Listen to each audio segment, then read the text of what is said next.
Hi, this is Zibby Owens, and you're listening to the award-winning podcast, Moms Don't Have Time to Read Books. And speaking of books, I have two of my own books coming out this spring and summer. Princess Charming is a picture book, which debuts on April 19th, and Bookends, a memoir of love, loss, and literature, comes out on July 1st, and it is truly a labor of love. I hope you'll pre-order, order, and join me on tour as I go across the country. You can find out more at zibbyowens.com or bookendsmemoir.com. And you can follow me on Instagram at zibbyowens because I always post about everything. Enjoy the show. Jennifer Grey is the author of Out of the Corner, a memoir.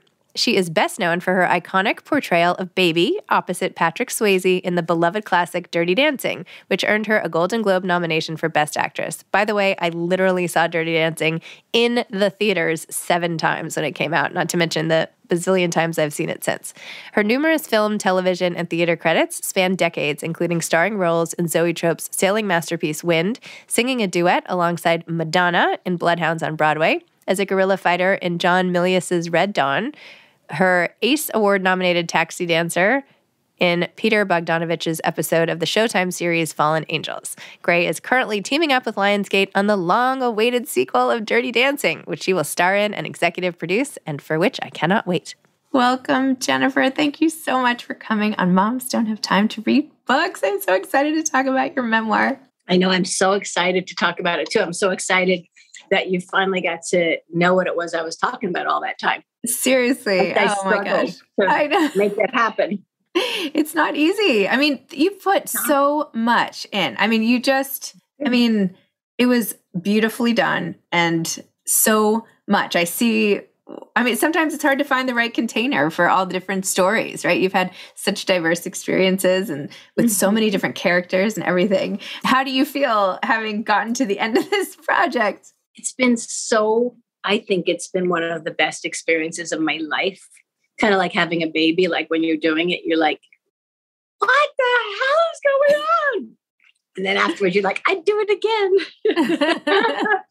I mean, the truth is that for me, having never been a writer, I'd written journals as a kid and I had always liked writing, but it was mostly just for myself.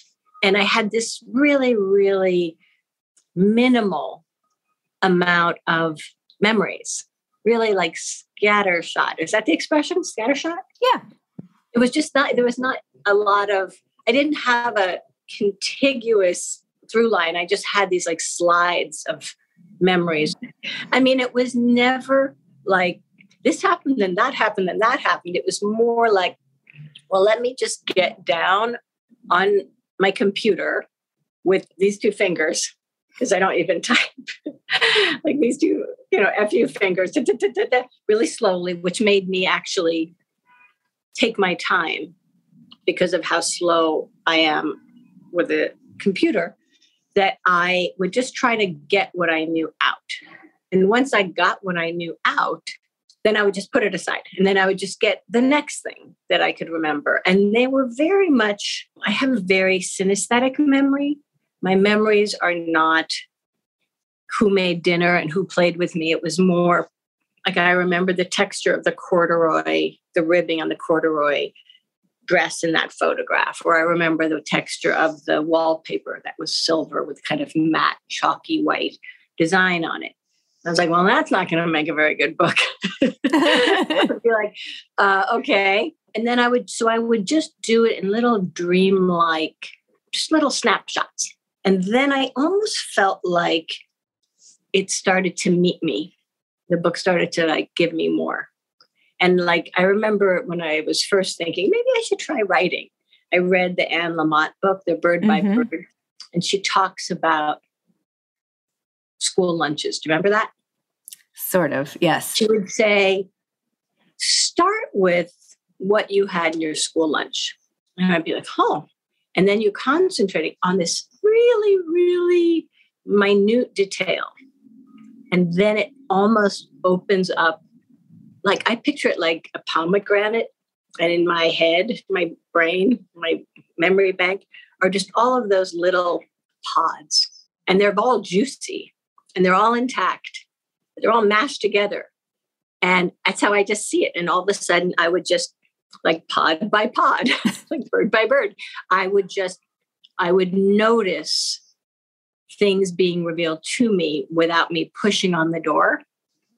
And then I would get excited by the fact, well, I remember I would sit with my dad doing his makeup, and I would go on the matinee. And I remember it like it was yesterday, though I can't tell you what I had for dinner yesterday. I remember the smell. I could remember exactly the lighting. I could feel it. I could feel where the doorway was, where the people would come in.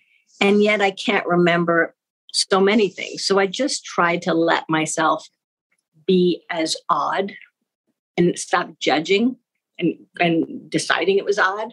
Just say, well, let's just see what we have and stop pushing on it. And as soon as I stopped pushing on it, I would also say to myself, well, what else? It doesn't have to be related, just what else?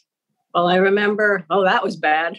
Yeah, but how did that happen? I don't know. But I remember being in Rio and how that happened. I'm like, what did your parents say? I don't remember it, but this I do remember. I remember the wild dogs on Ipanema Beach. And then I found a little scrap and then I had all these diaries that I was reading to refresh my memory. And I would see like notes and saying, like a note that I never sent to the guy that I went away with saying, and how could you have just let me just throw up on the side of the road? And I was like, I don't even remember that. And I was like, that's really bad. And so I thought, did I imagine this? This is so terrible. And also so amazing. Because I've had such amazing, great fortune and such a like lightning in a bottle, good luck. And then bizarre, surreal turns of events that I can't find anyone who could share that experience with me. So does that answer your question? That answered my question. Yeah, it's crazy about memory, the short term versus the long term. And I feel like I've gotten to the point where friends of mine will tell me a story but it won't come back. Like it used to be that they'd remind me of something we all did and I would remember it. And now I'm like, nope, just don't have that memory at all. That happens too.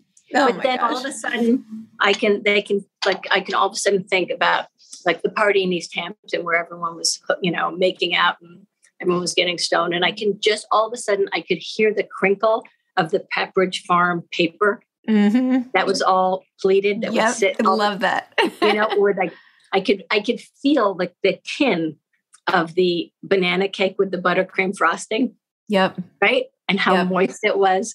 And then bending, I could feel the bending. Oh, totally. Right? Nobody does it like Sarah Lee. Right. No, nobody does it like. Oh, nobody doesn't like. Yes, exactly. Nobody doesn't like Sarah Lee. Yeah. We had those all the time in the freezer. Yeah. That makes me want to get one right now and put it. Right? I don't know. I feel like there used to be all these products that all of us shared in addition to like shared entertainment and everything. And now there's... Well, I think we have more connectivity because we all know you're soaking in it, or we all know plop, plop, fizz, fizz, because we had no choice we were forced to watch the same commercials because we were forced to watch a limited amount of shows. Yep. And it was either that or do your homework. Yes. Or write your diary or practice your, recorder. It was just like you never had to be, you had to be bored in order to watch, that awful American, what was it called? Animal Kingdom. Yes. Yule Gibbons. That was so depressing. But it made connectivity between us because there was one movie that would come out that summer. Yes. Butch Cassidy or whatever it was. And we all saw the same thing. And now everyone sees everything and they see whatever they want all day long. It's just, I don't know. I do sound like an old lady. Like, I was a kid. No, I feel the same way. I feel the same way. And it was such a particular generation. I feel like even just even 10 years younger than me, it's not the same thing. Yeah, I don't know. Mm-hmm. But in your memoir, one of the things I was so struck by was just how, despite all the love in your life, how just on your own you seem to be, like without anybody like catching you when you were falling, like that the Johnny Carson moment for me, and the dress. And then I know it's not the end of the world wearing the same dress at 2 premieres, but just how fragile you were, literally like basically broken and not even realizing it.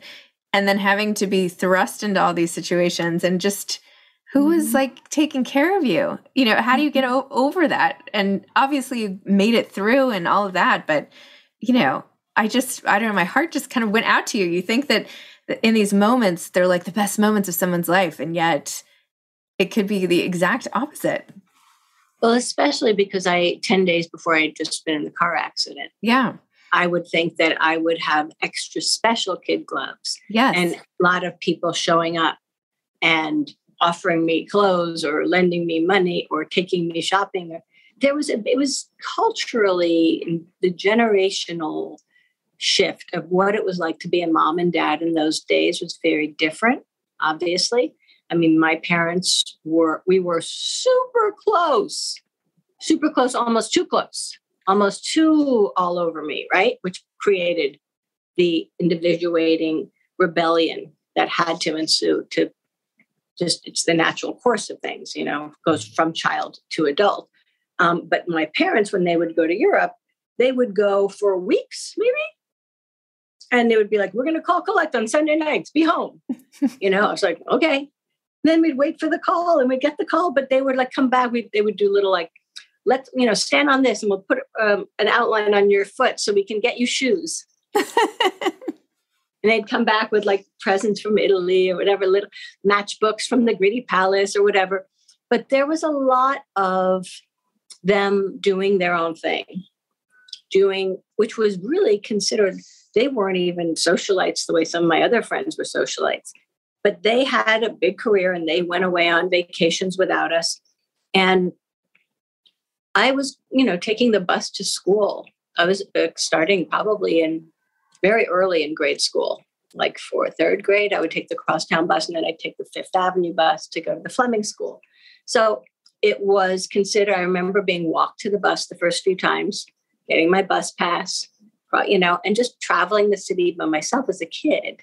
I have to say though, I think the buses must have been different. Like I took the bus everywhere too. We all took the bus, but like the buses were filled with all the kids going to school. I don't know that it's the same thing. The bus pass, I was like, what color is it going to be this month? I haven't been a bus around school time for a long time. Okay, well, I'm just telling you, most of the kids, well, I shouldn't say that. It's not, anyway. But I took the subway when I was going to the United Nations School. I would take the Lexington Avenue subway, and that was gnarlier. Yeah, really young. And I remember being like scared, but we were much more, I mean, nobody had cell phones when I went to Europe as a teenager. I just had maybe $200 of traveler's checks, and that's it. No credit card, no cell phone. It was much more the norm at the time to not hear from your parents or them to hear from you for a long period of time. And it wasn't out of lack of love. It was just normal. And in a way, it created a resilience in me and an independence in me, even though to this day, I just, deeply attached to my parents. Like they're both alive, they're both 90. And I'm just like, I talk to them every day. I just can't imagine my life without them. And as a kid, I lived in terror of anything happening to my parents. So super bound to them, super dependent on them. But there was a thing in me that was, I could handle myself. I could handle myself. I mean, I took night trains in Europe by myself. And I mean, I don't know. I didn't even know where I was going. I was like, I think I'll go to the South Americans. And I would just go on, like, I'd get on, like, look on the train schedule and get on the train and not know where I'm going. I'd get to Saint-Tropez. Where should I stay? I didn't know anybody, no friends there.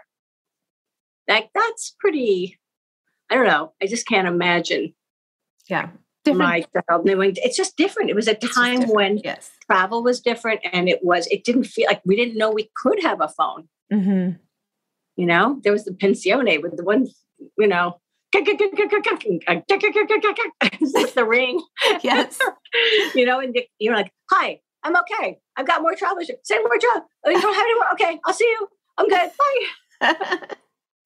I do think, part of the attachment or the like intense worry about something happening to your parents, I feel like that's so classic anxiety stuff, right? Which you talk about. I'm very classic anxiety stuff, as you can tell from my book. Yes, but and you talk about it, yeah. But I didn't know it. I didn't know what it was because we didn't talk about that kind of stuff then.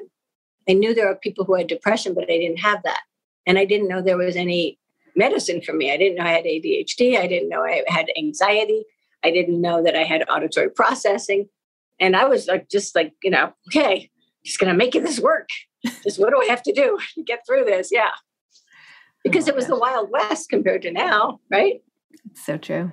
I think it's so interesting that you had all these fears, and also, there's this whole movement of your body keeps the score and all this stuff, and how your body can internalize things. And here you are living life with this chronic pain that's not addressed for so long. And I know a lot of it was exacerbated or perhaps just totally caused by the accident, but the amount, and then how you described it in such detail in the book, and the operations, and just the deterioration of the vertebrae, and how much pain that's seen in the shower where you were on your bed, like you couldn't, the nerve damage. I don't know. I mean, that was so intense. What was it like to relive it as you wrote about it? And how do you feel now?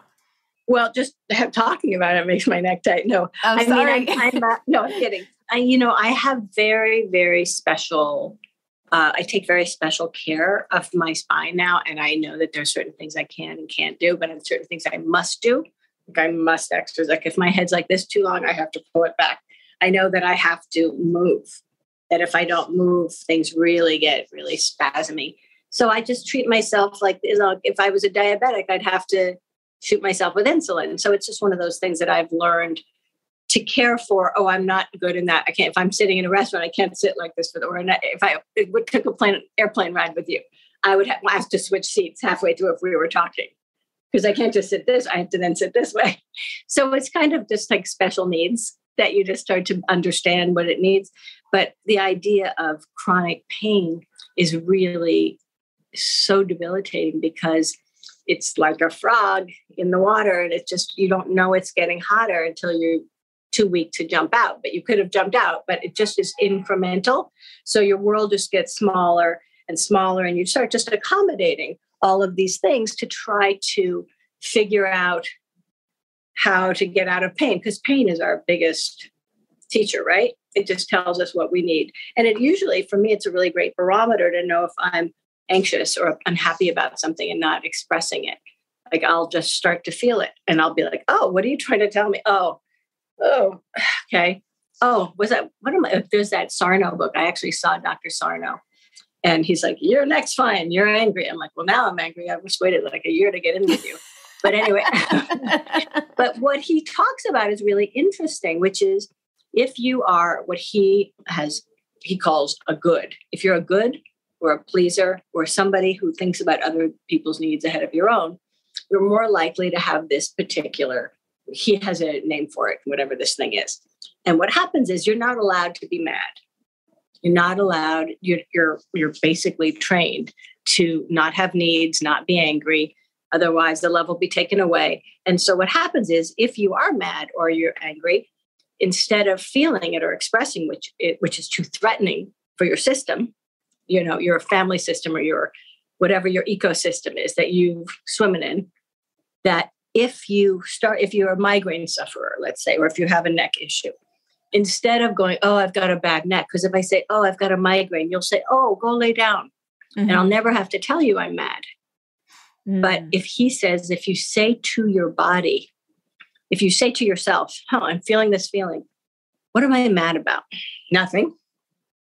Well, if you were mad at anything, what could you be mad at? Nothing. Everything's fine. Pick one thing you could be mad at. Blah, blah, blah, blah, blah. The fact that I had to, okay. Go into that feeling. You don't even have to say it to the person. Just making it conscious can literally change the way the oxygen is sent to that section of your brain, your stomach, your, nervous, anything, whatever your thing is, becomes like, what's it called? Like it's psychosomatic? No, it's not psychosomatic because it's physical, but when it's a scapegoat. Okay. So what happens is you don't have to get mad. You can say, oh, I'm just really have a terrible migraine. And then everyone's nice to you because you're injured. Mm. So now it literally changes the way oxygen is sent to that spot. Don't you think that's interesting? I find that fascinating. Yes. So if I have a chronic problem of I have a bad back, well, I could say there's a lot that I was never aware of being angry about. Because who would love me if I was angry? Who would be able to, tolerate my displeasure or disappointing them? And then you realize you've put yourself in this little corner, if you will. And then you're living your life in corners because you're not really free to be you and me, the way Marlo Thomas said. Like, you're not free to have feelings that are unpopular or to disappoint people or not, put everyone ahead of yourself. And then of course you're mad. It's just, there's no balance to that. So I don't know if that's a long-winded answer about something I'm interested in. I found that totally interesting. And I have... But feel free to cut it out. I'm not cutting it out. Are you kidding? I'm about to go try that with somebody in my orbit who does this frequently. So I feel like I'm going to try this technique. Give yourself, what if you were mad about something, what would it be? Mm-hmm. Just, you have to pick something. And then the more you experience and feel it, you watch the brain not have to divert to your weak spot, which is legit because you have a problem that's been legitimized by a doctor. Wow. Let me know how it goes. I will. I'll report back. It's excellent. I loved reading about your becoming a mother and how that changed your approach to life and your feelings about your daughter and what that was like. So just tell me a little more about that and even what it was like writing about it and just some of the joy and how that moment shifted everything. Well, actually, before, when you were asking me how it felt to revisit the accident and all the pain and the surgeries and stuff, it was hard because you go back into the scene in order to try to remember everything you can remember. And it's painful. And then when I looked at the parts in which I betrayed myself by not fighting for my career, not fighting, allowing people to treat me in ways that I wished I had known better, that regret of being so empathetic to the fact that I felt so like I didn't feel like I had a right to pursue my dream. That to be a good person means that I would have to subjugate?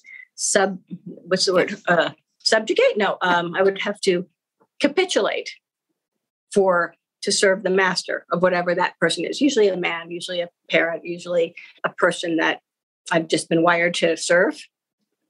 And all of a sudden, when I got to the good part of getting to write about having my daughter, it was like going on vacation.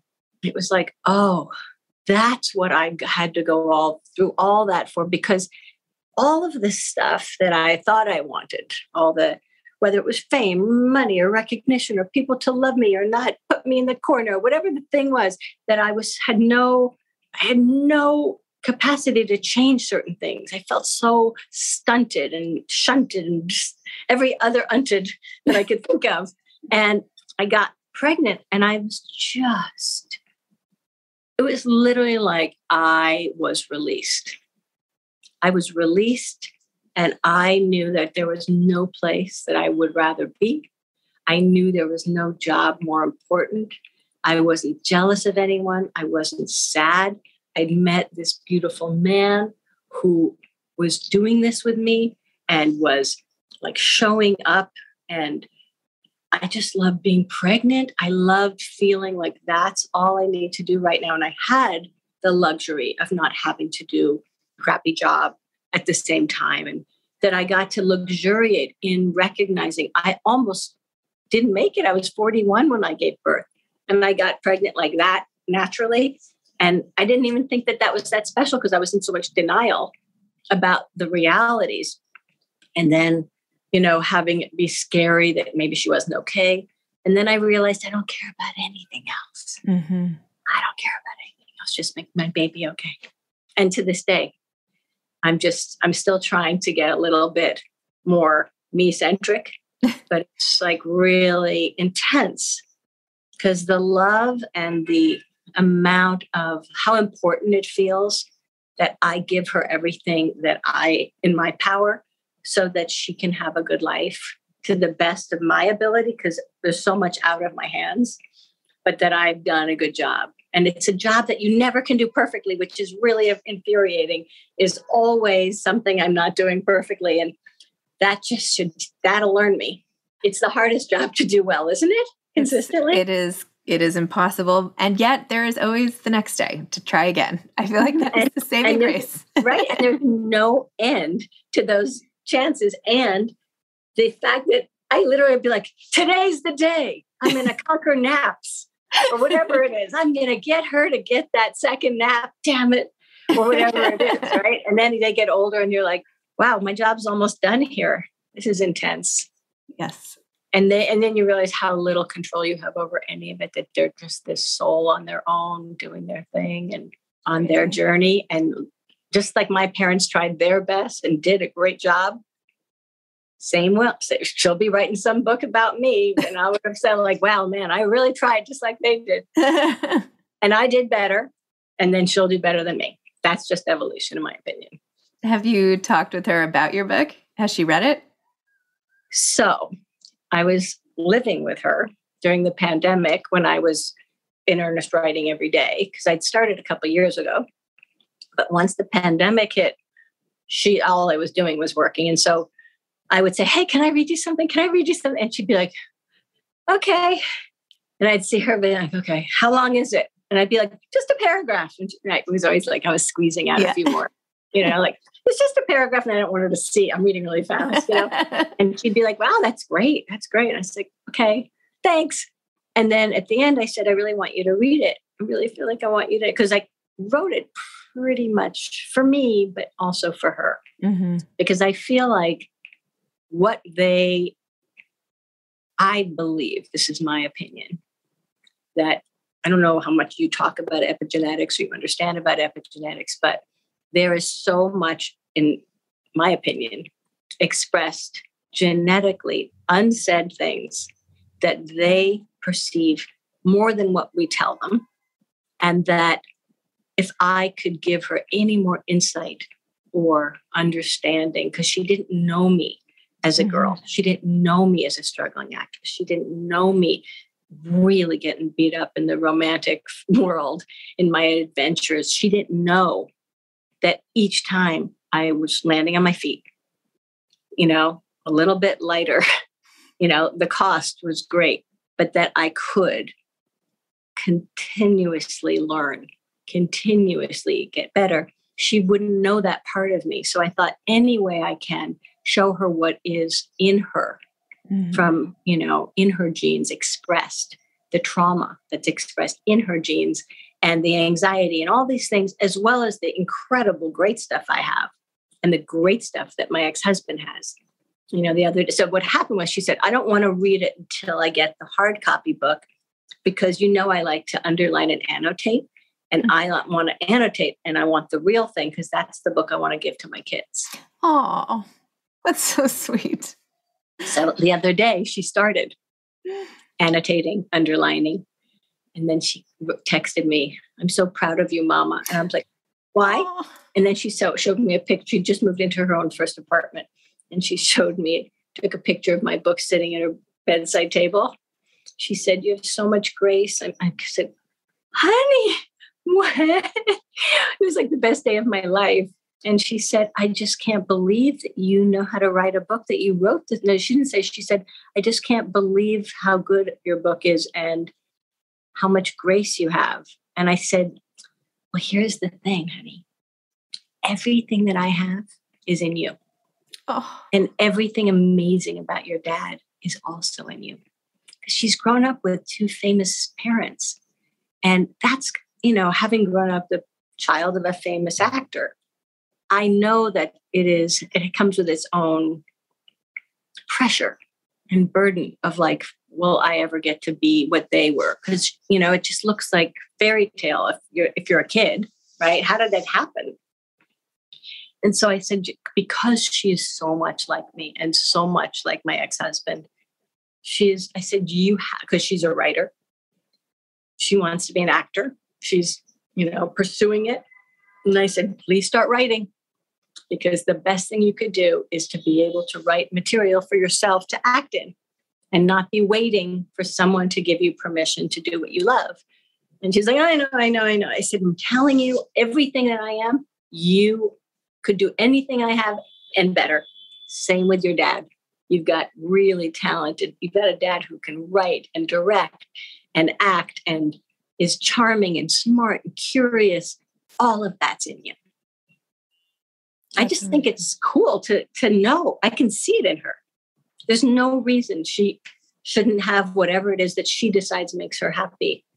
I love that. I love the image of your book on her bedside with her notes in it. Oh my gosh.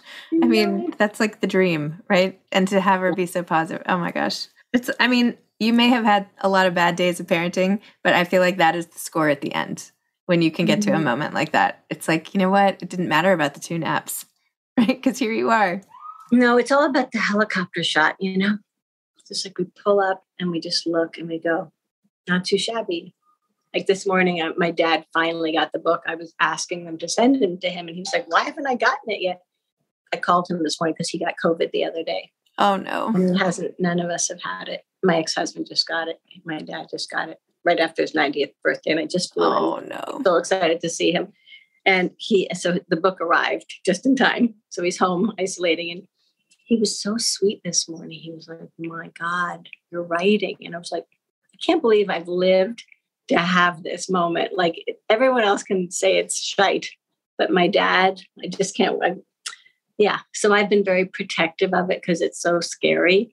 And I just didn't want to have too many voices in my head. I really tried as well as I could to write my story without, and also being so mindful and so concerned about hurting other people or anyone else misunderstanding it, and just knowing that this is just my story as I deserve to tell it because it's my life, but it's not me speaking for anyone else. It's just what I remember. And memory can be faulty, but I tried my very best to just say what happened from my perspective.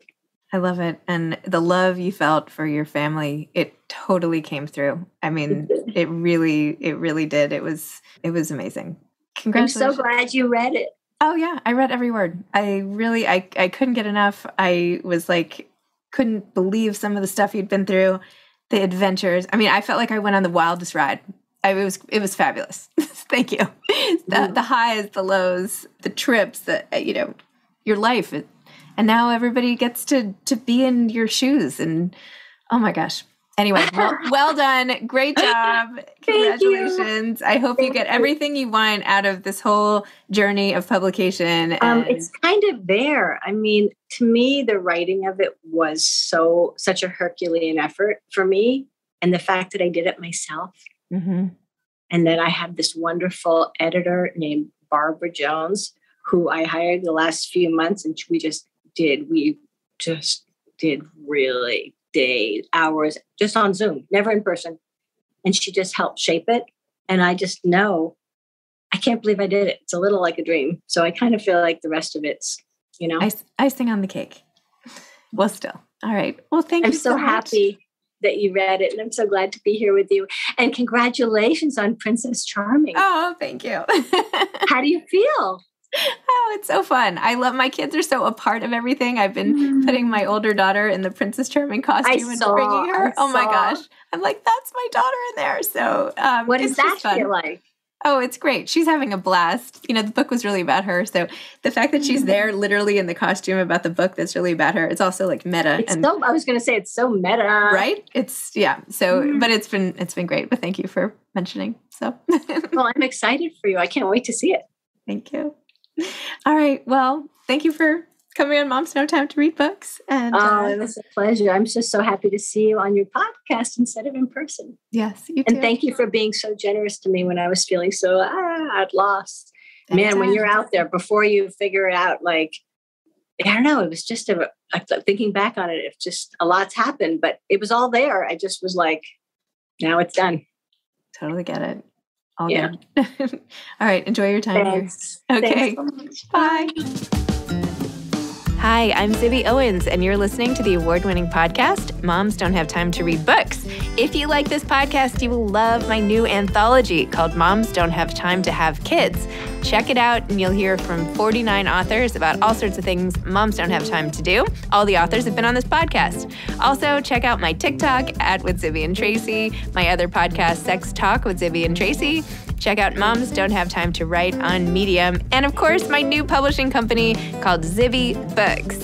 And now back to our daily author interview site and a quick hello from some of my kids. Hi. Hi. Hello. Enjoy the show.